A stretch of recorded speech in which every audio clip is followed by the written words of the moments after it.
welcome to the Circus of Crazy, also known as the world. I'm your ringmaster, GalaxyOfInk, and today we're gonna discuss this Time article of the disturbing numbers on Puerto Rico 1 month after Hurricane Maria. So this was actually my bio in the news project, which is a project that we do because I'm taking biology this year in school, where we have to report on something that's in the news. So actually, this report is from like mid-October, so we're actually about 2 months after the hurricane has happened, but I still wanted to give this report because the numbers are still very important, I feel, and also there have been some new developments, and also it's a very easy video to film because I've got everything right here already. Also, these are my notes, so you're going to see me holding these up and reading from these because I don't have this entire thing memorized, and there's 4 pages of notes here, and they're just not memorized, so let's get to it. Okay, so these are my sources.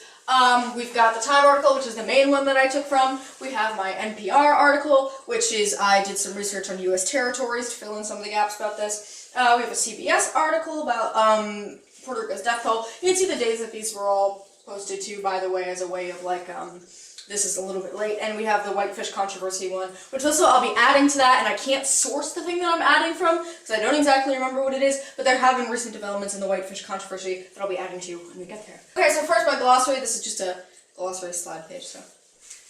What is a U.S. territory, which is the first thing in my glossary? There are 5 inhabited U.S. territories, excluding some people in American Samoa. They are all U.S. citizens in these territories. Which means, and territories also pay federal taxes, which includes Social Security and Medicaid, but they do not pay federal income tax. They can travel freely within the U.S., and they can elect their own governors, but they do not have a vote in Congress, which means that anything that Congress decides about U.S. territories or pertaining to U.S. territories was not voted on and was not approved, per se, by said U.S. territory. They can send a delegate to Congress, but that delegate can't vote in the Congress. They have no electoral votes, so even though they vote they voted for the in the presidential election this year, and I believe that their voting percentage was higher than the continental U.S.'s, their vote does not count in the electoral college, so it didn't matter really. But the weird thing is with that is that they can elect a president. So conceivably someone could be from Puerto Rico and become the president, but they could not have voted in the election if they lived in Puerto Rico. So that's really weird.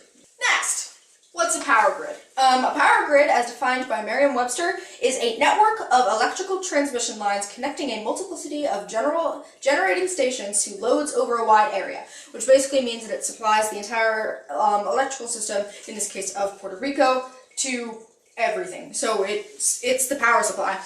Big cities usually have them, like Manhattan has one and Chicago has one, and because of the size of Puerto Rico and the amount of people that live there, Puerto Rico also contains a power grid. Next up, what's FEMA?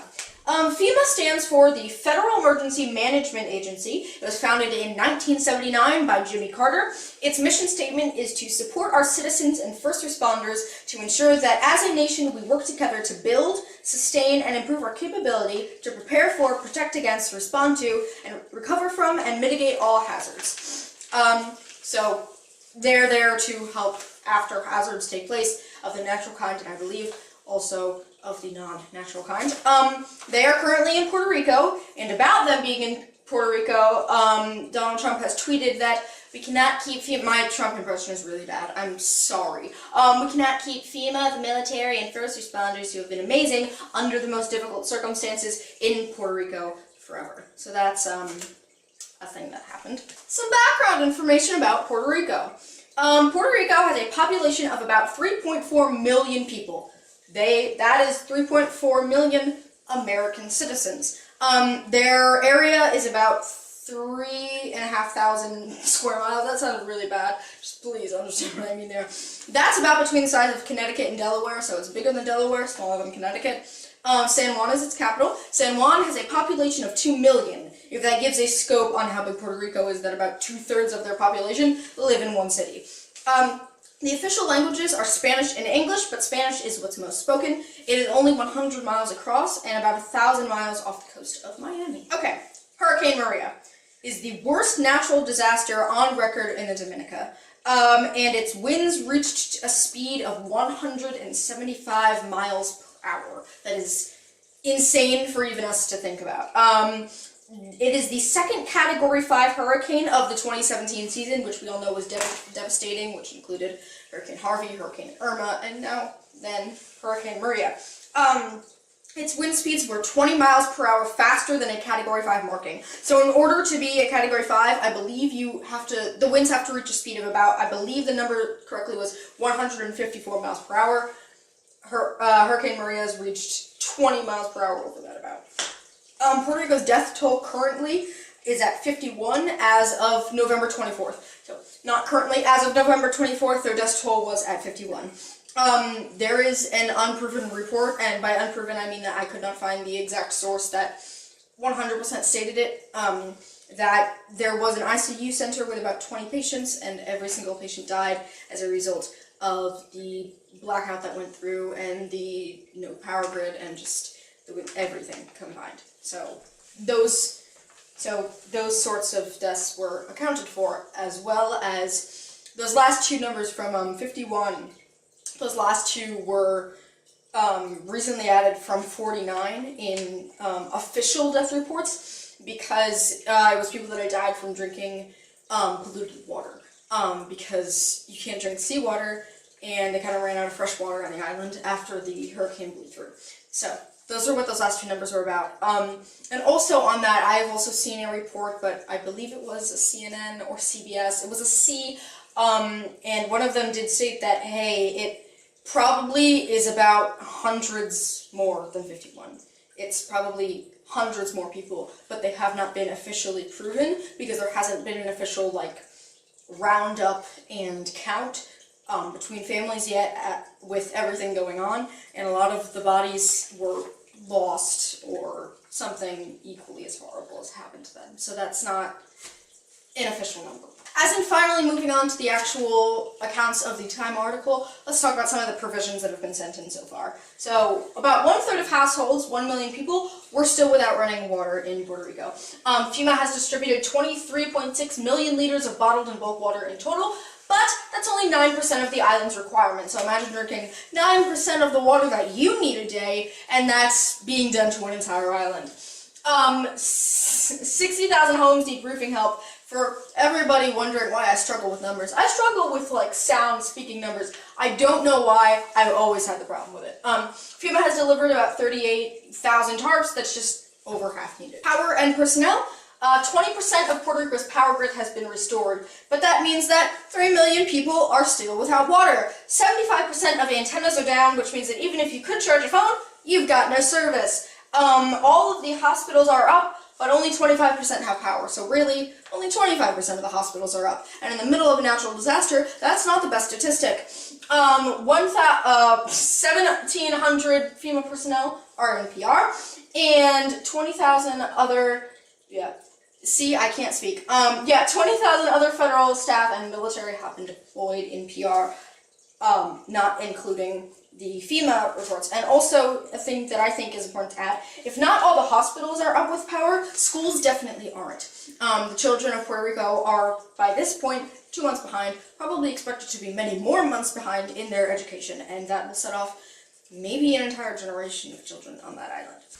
Let's talk about my favorite part of this, the Whitefish Controversy. So, Whitefish Energy Holdings has been given a $300 million contract to rebuild PR's power systems. The weird thing about that is that Whitefish Energy is a 2-year-old company. The interior, and the disgusting part about this, the thing that really got it to make news, is that the Interior Secretary currently, Ryan Zinke, just so happens to be from the same town as Whitefish. He said that he has nothing to do with why Whitefish got picked.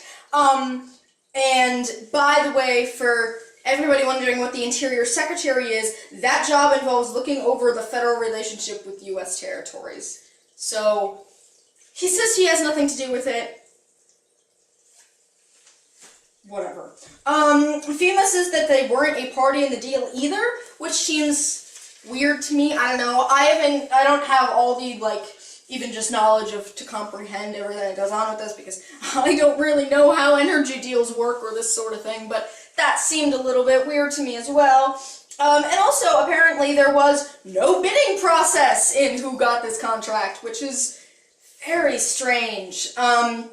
So there's that, and the recent thing that came out that I can't source, which was the CBS article, the CNN article that I mentioned, was that Puerto Rico, the Whitefish company was charging 7 times, I believe it was like 7 times the amount as what they were actually paying the workers and what they actually needed. So that would explain why it was a $300 million contract.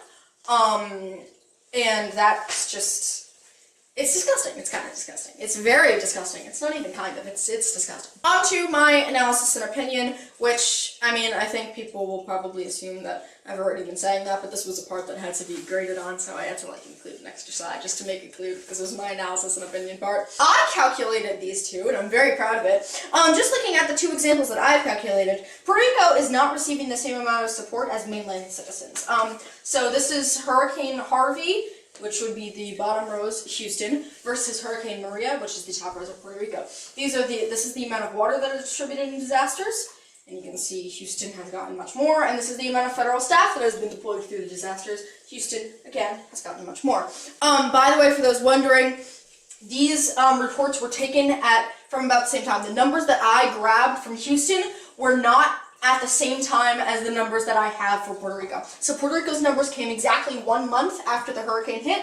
Houston's numbers came 27 days after it hit. I looked up a FEMA report on what was going on, and these were just 2 of the examples that could have been calculated, but honestly, it was nearing 6 hours that I've been working on this project, and I really didn't have the time to dig anymore for anything else. But these were just 2 of the examples that I found, and so technically, Puerto Rico probably should have been given an upscale as they had 3 more days by the time that their numbers were reported, but Houston still has more everywhere. So I want to make sure that we need to do more for Puerto Rico.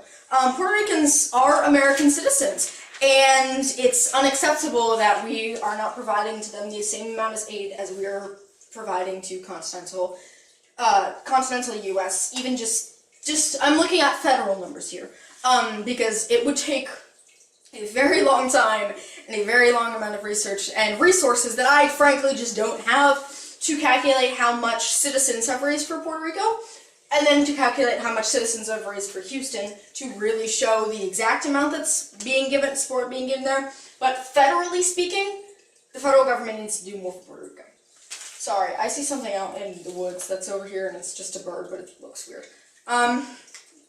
While the Time article that I grabbed was posted on October 18th, here's a more up-to-date number. Technically not a more up-to-date number because I am filming this on November 16th, so it's almost a month later still from this, but hey, this is from October 22nd, and it says, today in Puerto Rico, 32 days after Maria, 80% of the island is without power, 27% is without water, and it is 85 degrees there today.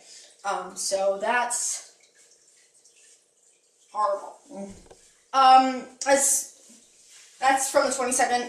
Just a reminder, as far as I remember, the death toll from Hurricane Maria slide and the Whitefish Controversy slide both were reported on the 27th.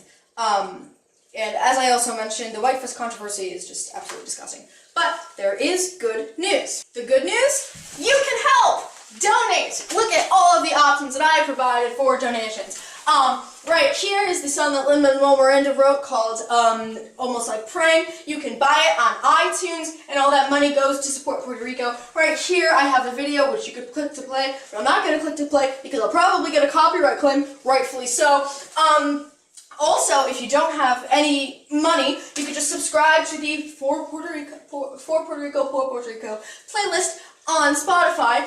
And as Lin-Manuel Miranda so helpfully responded and explained to me, that's me, I screamed. Spotify more than doubled their follower count of the playlist in donation to the tune of over $200,000. So basically, Spotify has donated to the cause as well, and I don't actually know, but I believe that they will be donating again as they reach more specific accounts.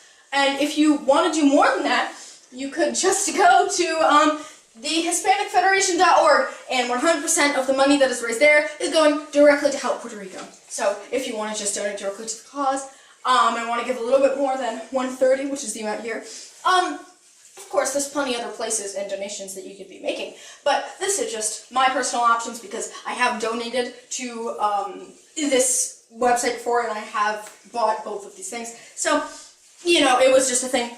I've done it before. But that is going to be all for this presentation, and that's also all for my video today. So if you like, you may click right here for more videos, and you may click right here to subscribe. Thanks. Bye!